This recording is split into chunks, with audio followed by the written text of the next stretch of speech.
তো আগের পার্টিতে তোমরা দেখলেই টুলিটা আমার হাত থেকে পড়ে পুরো নষ্ট হয়ে গেল। আর কি করে আমি ঠিক করলাম দেখো, একটা প্লেন টুলি নিয়ে হালকা জল দিয়ে ওর জিনিসটাকে সরাতে হবে, কালারটাকে একদম জল দিয়ে কালারটাকে হালকা করতে হবে, তারপর সরাতে হবে।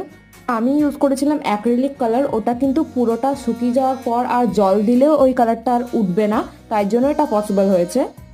তো পরিষ্কার করার পরও যে জায়গাগুলো ব্ল্যাক স্পট ছিল সেই জায়গাগুলোতে আমি হোয়াইট কালার দিয়ে মেকআপ করার চেষ্টা করেছি। প্রথমে হোয়াইট কালার দিয়ে জায়গাগুলো পরিষ্কার করতে হবে, তারপর ওটাকে মেকআপ করতে হবে অরিজিনাল কালার দিয়ে। আমার যেহেতু অরেঞ্জ আর ইয়েলো কালার ছিল, তো আমি অরেঞ্জ আর ইয়েলো কালার দিয়ে মেকআপ করার চেষ্টা করেছি। তোমাদের একটু টাইম লাগবে, আর একদম নিখুঁত তো হবে না, কিন্তু তাও একটু হলেও মোটামুটি এসছে। তোমরা লাস্টের লুকটা দেখলে বুঝতে পারবে যে আমি মেকআপ করতে পেরেছি কিনা।